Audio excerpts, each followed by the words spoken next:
Hey guys, welcome to another video on Budget with a July Dreamer. My name is Miranda, and on this channel I share everything personal finance.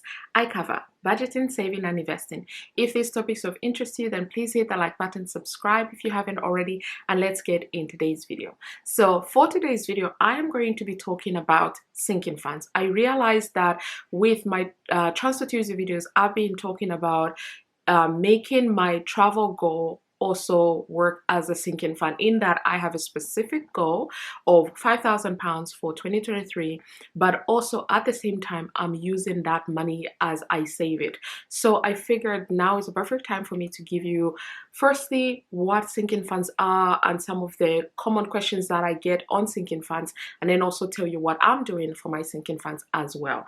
I do have paper here where I've written down a couple of questions that I normally get asked and I want to answer, and then I also have my trusted planner here where I have drawn out the sinking funds that I am going to be restarting from the month of April.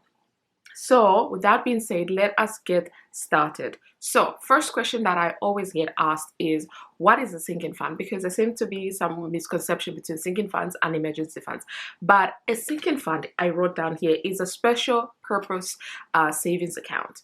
And this, what I mean by this is you have a special reason or a specific reason why you are saving up for whatever it is that you are saving up for. So this could be you want to ease the burden of your debt, so you set up a sinking fund to be adding any extra amount into that pot, and then maybe at the end of the month or maybe after 3 months or however long, you then send that money all straight to paying off your debt so that you bring your debt balance down quicker. So it could be that, or for me, I use it for my annual bills. So the month of March for me is one of those really expensive months where I have a lot of my insurances coming up for renewal. So I make sure that I save up for the whole year in advance until I try to make sure I save up until like February of the next year so that I'm ready to pay the bill in the month of March.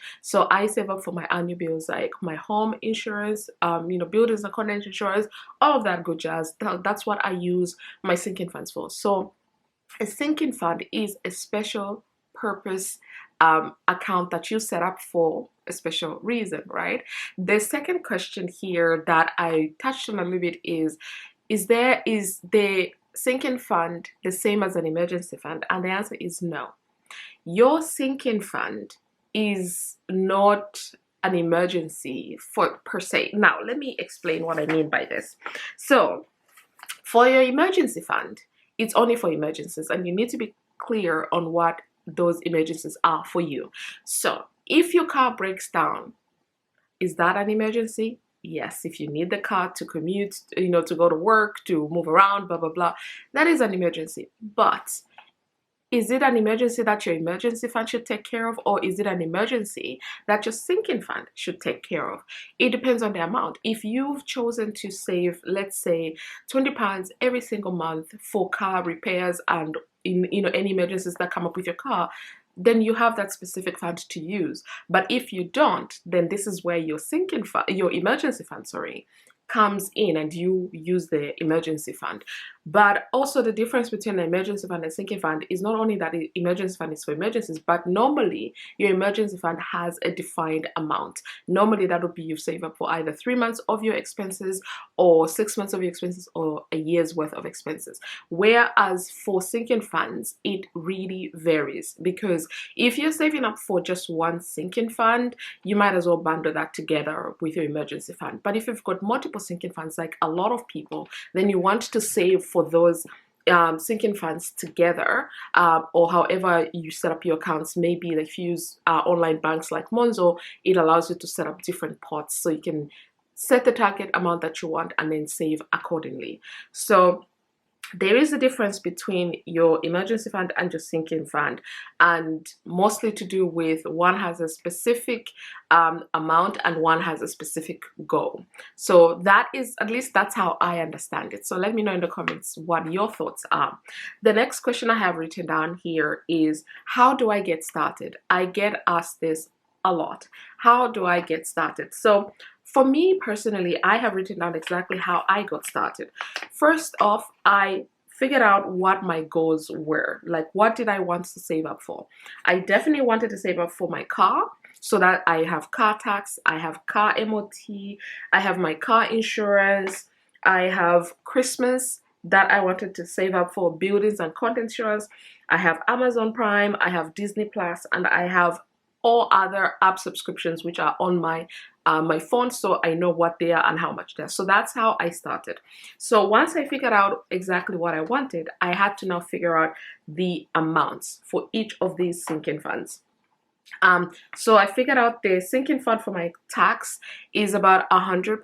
Well, it's about £70, but you know, with inflation and all of that jazz, I always save up like £100 just to cover myself, and I pay that biannually. So I make sure I save, instead of £100, I save £200. So I figured, okay, £200. The next time I have to pay my car tax is in May. We are currently in March. Today is the 30th of March, and we are going into April soon. So I literally have about only the month of April, I should say, to save up. So for the first bill that I have to pay in May, I need to save up £100. And I've broken down, I'll show you in a second, I've broken down my sinking fund into boxes of £50.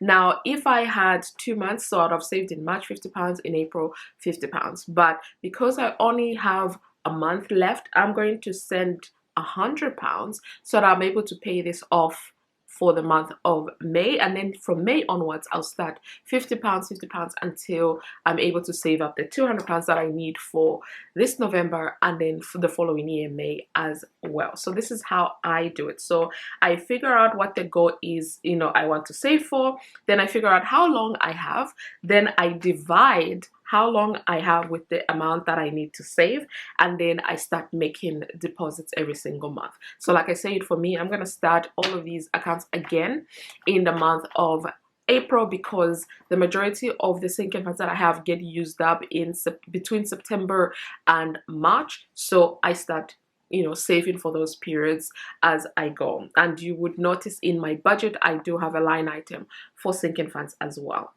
So then the next question that I have is, where should I keep my sinking funds? This is a personal decision. You know, personal finance is personal for a reason. It's a personal decision. I would say keep it where it's easily accessible for you. There are people who prefer cash. I don't prefer cash at all. I don't like having cash in my house. So there are people who prefer cash. So if that's for you, definitely go for cash.